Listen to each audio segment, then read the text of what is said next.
Bienvenue à toutes et à tous, c'est pour un nouveau rendez-vous cinéma sur Top Movies. Aujourd'hui on plonge dans les sorties du 25 février 2026, une semaine où les salles se remplissent de nouveautés très attendues. Au programme on va parcourir 5 films à l'affiche, chacun avec son univers, son ambiance et ses promesses. Un aperçu rapide de chaque film histoire de vous situer, puis juste après la bande-annonce pour vous immerger directement dans l'atmosphère. Avant de commencer, pensez à liker la vidéo si vous aimez ce format et à vous abonner pour suivre chaque semaine les nouveautés en salle. Allez, installez-vous, on démarre tout de suite avec le premier film de la liste. On attaque ces nouvelles sorties avec Scream 7. Westboro pensait avoir enfin tourné la page, mais quand une nouvelle série de meurtres frappe une petite ville universitaire, un détail glace le sang. Le tueur semble connaître par cœur les événements des précédents massacres, comme s'il voulait réécrire l'histoire à sa manière. Une survivante emblématique est rappelée sur place pour aider l'enquête, tandis qu'un nouveau groupe d'étudiants se retrouve pris au piège d'un jeu macabre où chaque appel, chaque message, chaque porte entrouverte peut être le dernier. Entre héritage, vengeance et manipulation, Scream 7 promet de boucler un cycle tout en ouvrant une nouvelle ère pour la saga. Scream, c'est 28 ans d'histoire, un masque culte, un tueur imprévisible et un humour méta qui a redéfini le genre. Ce nouvel opus joue à fond la carte de la nostalgie sans se reposer dessus. On démarre la suite avec Chers parents. Alice et Vincent Gauthier convoquent leurs 3 enfants en urgence.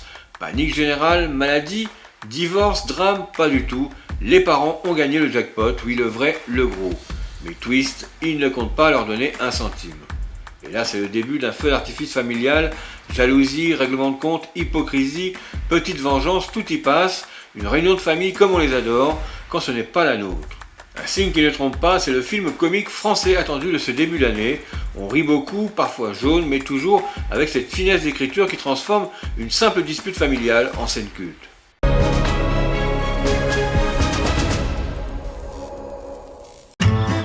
On arrête de s'inquiéter, ils vont peut-être très bien. S'ils allaient très bien, je leur aurais dit les enfants, on va très bien. Pas venez au plus vite, on a quelque chose de très important à vous annoncer. Salut les enfants!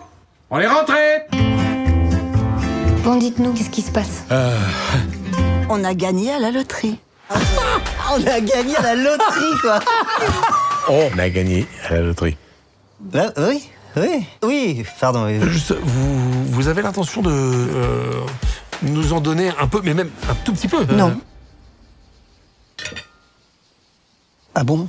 Bah non. Ils ont le droit de faire ça, là? Combien vous voulez? De quelle somme avez-vous besoin pour être heureux? C'est compliqué. Ah non, mais si c'est compliqué, vous pouvez refuser. Non. Ils vont passer une nuit épouvantable. Ils m'ont donné ce que j'ai demandé. T'avais demandé combien? 100 000. 100 000 euros? 100 000 euros! Finalement, c'est assez jouissif, ce petit côté Rockefeller, sentiment de pouvoir, de domination même. Tu fais une hypoglycémie. Fais gaffe, oh! 150 millions? La loterie, mon cul. Oh les gros bâtards! Ils ont filé un pourliche de voiturier! On vous a donné 100 000 euros à chacun! Vous êtes sous le choc, mais c'est normal. On ne savait pas que vous aviez gagné le PIB du Burkina Faso, maman. Je me demande si on n'a pas un petit problème d'autorité. On poursuit avec Le son des souvenirs. Nous sommes au cœur des années 1910, Lionel, jeune chanteur du Kentucky, grandit, bercé par les chansons que son père lui chantait sur le perron familial. En 1917, il quitte sa campagne pour intégrer le conservatoire de Boston. Là, il rencontre David, un étudiant en composition brillant, séduisant et bientôt mobilisé pour la guerre. Séparés par le conflit, les deux hommes se retrouvent en 1920 pour un projet fou, parcourir les campagnes nord-américaines afin d'enregistrer les chants populaires de leurs compatriotes, capturer la mémoire d'un pays en mutation et peut-être raviver leurs propres liens. Entre paysages sauvages, musique, désirs et blessures invisibles, Le son des souvenirs devient une odyssée intime où chaque voix enregistrée raconte autant l'Amérique que leur histoire. Ce film explore comment les chansons populaires capturent l'âme d'un pays et les souvenirs d'un amour. Un thème rare, puissant, magnifié par une bande-son immersive. Sélectionné en compétition à Cannes 2025, il a attiré l'attention pour son ambition artistique.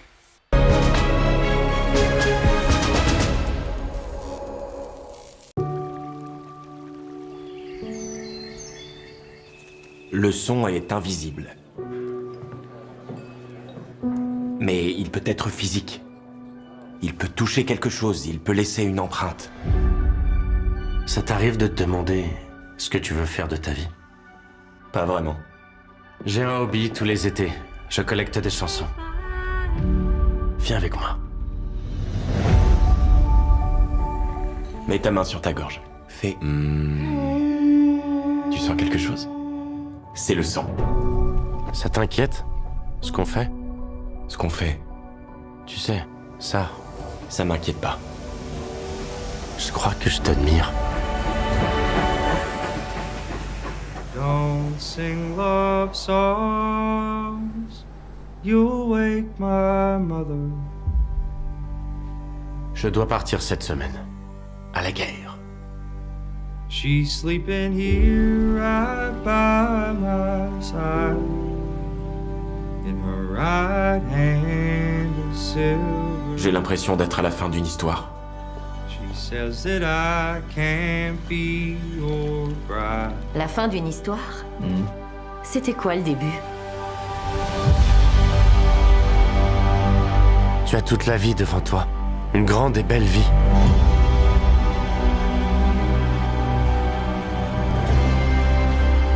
Tu n'as aucune idée de ce que je sais, de ce que j'ai vu, de comment les choses fonctionnent. In her right hand a silver dagger. She says that I can't be your bride. Tu me pardonnerais de revenir en arrière?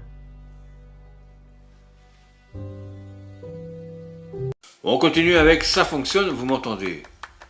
Alex Novak, la cinquantaine, voit son mariage avec Tess s'effondrer. Le divorce est à l'amiable, mais la réalité est tout autre. Doute, regret, identité en crise. Alex ne sait plus qui il est.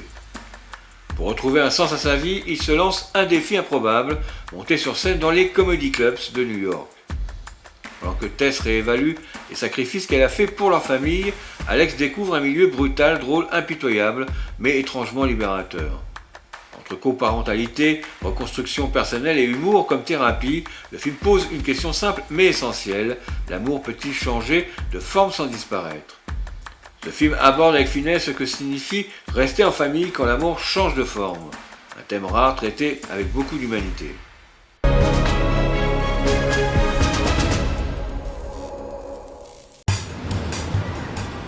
C'est 15$ l'entrée. Pour prendre un verre? Ouais. Pourquoi elle paye pas les 15$? Elle s'est inscrite à une scène ouverte. Ce soir, on va changer un peu la donne, alors faites du bruit pour Alex Novak. Je crois que je suis parti pour divorcer. Ce qui m'a mis la puce à l'oreille, c'est qu'en ce moment, je vis dans un appart, mais tout seul. Ma femme et mes gosses vivent pas là. C'était probablement le plus gros indice. C'est quoi le problème? Je suppose qu'on a fini par totalement s'éloigner l'un de l'autre. Tous les deux, vous êtes très différents. Ah, parce que toi et papa, vous êtes des clones. Tu sais que ton père a immigré dans ce pays. Je suis au courant. Et que je suis le genre de femme attirée par tout ce qui est exotique. Sérieux, maman? Pourquoi tu fais du stand-up? C'est un genre de hobby? Ça a au moins le mérite de me motiver. Applaudissez-moi, je vais super bien. En ce moment, je paie le loyer d'un appart pourri et le crédit d'une maison dans laquelle je vis même plus. Donc en fait, je suis la seule à pas être au courant. T'as des rêves, papa? Bien sûr que j'en ai. Tu savais que j'allais mal. Tu m'as laissé tomber. Je t'ai laissé tomber? Non, c'est toi qui t'es barré. J'étais malheureux dans notre mariage. J'étais pas malheureux à cause de notre mariage. J'aurais aimé avoir une punchline. T'es génial. Enfin, t'es mauvais en stand-up, mais t'es génial. T'as un cœur en or. On finit ces nouvelles affiches avec Rue Malaga. Maria Angeles, 79 ans, vit seule à Tanger, dans ce quartier espagnol où elle a grandi, aimé, souffert et où chaque rue raconte un morceau de sa vie. Son quotidien bascule lorsque sa fille Clara débarque de Madrid avec une décision radicale, vendre l'appartement familial. Maria Angeles refuse ce lieu, c'est sa mémoire, son identité, son refuge. Commence alors un combat intime pour garder sa maison, récupérer les objets d'une vie et contre toute attente, redécouvrir l'amour et le désir à un âge où plus personne ne l'attend. C'est un film sur les racines, la transmission, la solitude et la liberté de choisir sa propre fin de chapitre. Le film parle de vieillesse, mais surtout de désir, de liberté, de seconde chance, un récit lumineux sur la possibilité d'aimer encore.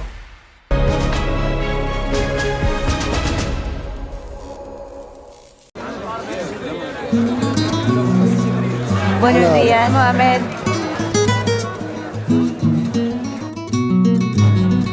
Hola, mi niña. Estoy muy contenta de que hayas venido. Un año sin tenerte en casa es mucho. Voy a vender la casa. ¿Estás hablando de mi casa? Necesito dinero, mamá. Si vienes a Madrid, todo se solucionará. No me iré de Tánger. Yo nací aquí. He venido a por mis muebles. Quiero comprarlos de nuevo. ¿Cuánto pide por todo? El piso sigue en venta. Solo que ella no sabe que me he vuelto a vivir allí. Con esto me basta. No me queda ni un duro. Anticuario lo va a vender todo si no me doy prisa. ¿Dónde vas a ver el partido? En el café de Qassam, seguramente. ¿Y a cuánto sale la cerveza? Los cafés no venden cerveza. ¿Quieres ayudarme a recuperar mis muebles? Vale. Ya fue suficiente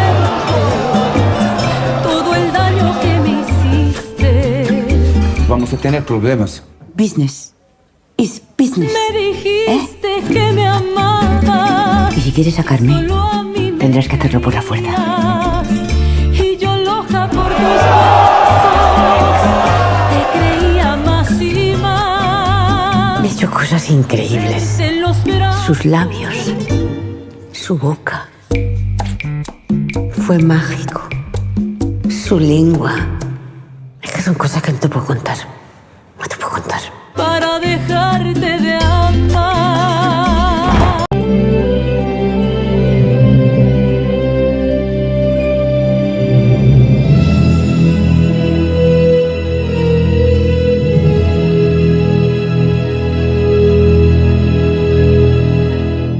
Dans le flot des sorties cinéma, les enfants de la Résistance avancent avec une détermination tranquille. Sans bruit, sans tapage, le film s'est frayé un chemin jusqu'à la 5e place du box-office porté par plus de 800 000 spectateurs. Ce succès presque organique doit beaucoup à la force de son récit, une histoire qui touche, qui résonne et qui rappelle. Les salles se remplissent parce que le public en parle, parce que l'émotion circule, parce que le film trouve sa place là où on ne l'attendait pas forcément. Goro avance à son propre rythme sans chercher le vacarme ni les projecteurs. Et pourtant le film s'installe désormais à la 4e place du box-office, fort de plus de 1,8 million de spectateurs. Pas de triomphe tonitruant, mais une montée régulière presque hypnotique. Goro trace sa route et le public continue de le suivre. Marsupilami poursuit sa route avec une constance presque désarmante.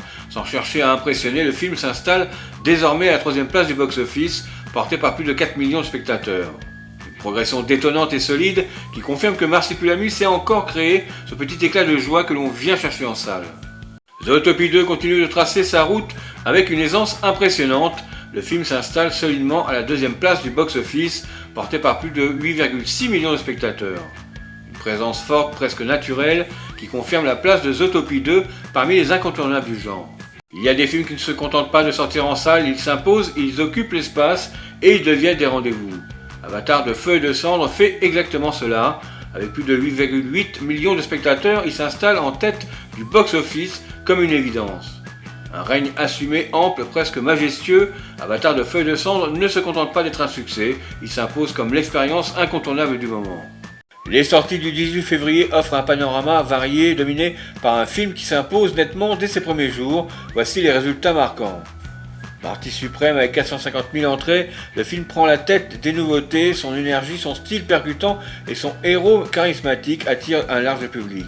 Le rêve américain, le drame social réalise un bon démarrage avec 220 000 entrées portées par son sujet fort et une mise en scène engagée.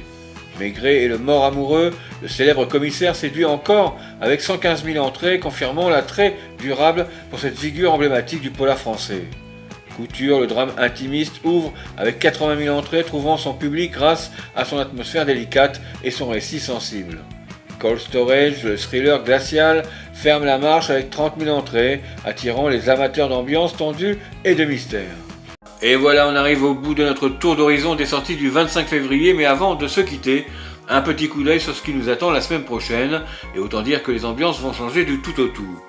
On démarre avec le film La Maison des Femmes. Mélissa Godet nous emmène dans un lieu où les histoires se croisent, se soutiennent et se relèvent. Un film humain, vibrant, qui met en lumière des voix trop souvent invisibles. On continue avec le film d'animation Jumper. Daniel Chong revient avec une aventure animée pleine d'énergie, de rebondissements et de personnages hauts en couleur. Un vrai shoot de bonne humeur pour petits et grands. Et on finit avec le film The Bride. La réalisatrice revisite le mythe avec une proposition audacieuse, étrange et fascinante. Un film qui promet autant de style que de frissons. Si cette vidéo vous a plu, pensez à laisser un like et bien sûr à vous abonner pour suivre chaque semaine les nouveautés en salle. Merci d'avoir regardé, prenez soin de vous et on se retrouve très vite pour la suite. Bye bye.